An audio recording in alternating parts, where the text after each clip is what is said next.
Hey there, before watching the video, please do not forget to subscribe our channel by clicking the subscribe button below and ring the notification bell icon so you never miss an update.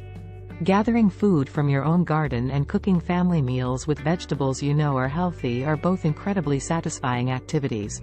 Although a lot of commercial pesticides work well against insects. But did you know that some of those substances may be dangerous to your family? They occasionally eliminate helpful insects and may be dangerous to your pets.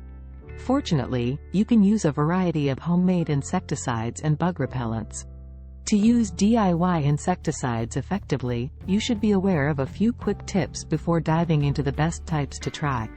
Tip number 1. To reduce the risk of burns, apply either in the early morning before the sun rises or in the early evening after the sun has set. Tip number 2. Even if you use something like dish soap, keep pets away from the area while the insecticide is being applied and until it has completely dried.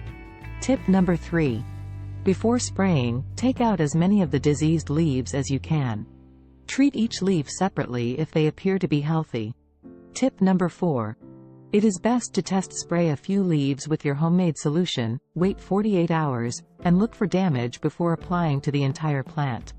Run another test after diluting your solution if the leaves are burned or browned. Tip number 5. Never spray any insecticide on a plant that is under stress. Avoid spraying burned leaves. Make sure all plants are receiving adequate water. And tip number 6. Whenever you use an insecticide in your garden, no matter how mild, always wear gloves and a face mask. With simple household ingredients like chili peppers, tomato leaves, vegetable oil, or neem oil, among others, you can easily create your own natural insecticides. To know more about recipes and tips on how to prepare your own natural insecticide, subscribe to this channel and click the bell icon for next video updates.